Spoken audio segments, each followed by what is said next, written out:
A quick introduction in how to use the 3D printing pen. Here's the wire feed button we use to draw with, as it pushes the plastic filament down and out of the pen as you're holding your finger on it. And this is the wire unloading button that you would use to remove the plastic filament once you're finished. Here's the speed controller, which when you slide it away from the pen's nozzle enables you to draw much quicker as the plastic filament is sent down and out of the pen at a faster rate. So those are the main buttons you need to be aware of on the 3D printing pen, and we're just going to plug in the pen now as we begin to trace some 2D shapes to weld together to make a 3D shape. The first thing you need to do once you're ready to start drawing is hold your finger down on the wire feed button, and you can see here it's red, and we just need to wait for it to turn green, as so. This can take up to about 30 seconds or thereabouts, and once it turns green, that means that the plastic filament is melting and being sent down through the pen. And you can see here I've got the speed setting quite high, because I find that when you have the speed setting quite high and you're doing a fairly basic shape like a square, it's just easier to use the pen. So once I've done one trace around the square, I'm just reinforcing the strength of this square by going over it a second time with the pen. And particularly in the corners of a 2D shape, that's where it's most likely to break.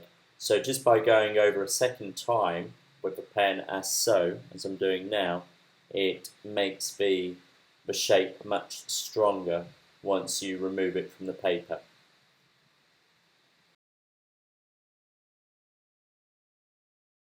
And now we're ready to peel off our square from the paper. This literally just takes a second to dry.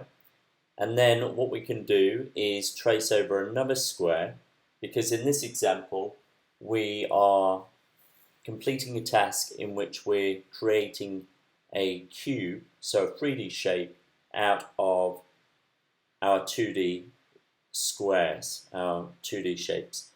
And this is a really good activity for students to do, because it gets them thinking about how many faces they're going to need from their 2D shape in order to end up with a 3D shape. And that obviously applies to any 2D shape that you put in front of them in order to trace.